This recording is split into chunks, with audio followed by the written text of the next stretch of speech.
In 1964 Singapore, there were two racial riots that resulted in casualties and many injuries, with nationwide curfews being imposed. The dream of Singapore's founding fathers was to build a Singapore we are proud of. However, race, language, and religion were divisive factors at that time, crushing that dream. This is the story of how the Singapore Pledge came to be and how it shaped Singapore to be the multiracial society we are today.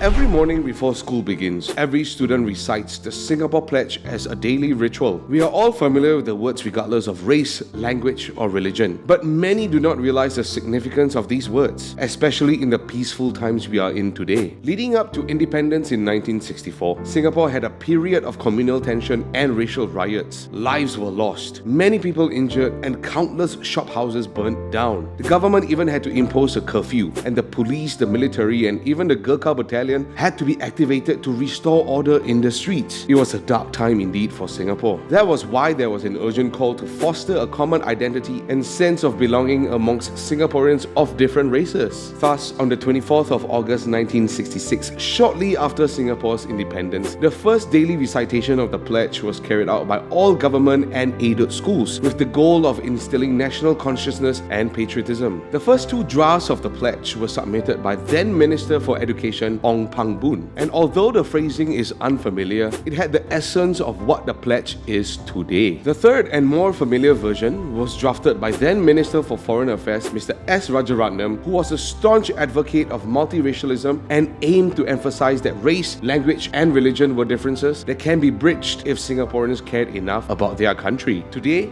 we are living in a multiracial society where, despite the differences in race and religion, neighbors can share in each other's festivities. Now, what is your favorite memory celebrating the different festive occasions in Singapore, regardless of race, language, or religion? Let us know in the comments below, and we will feature the best comment in the next episode in this series. And the best comment from the last video is...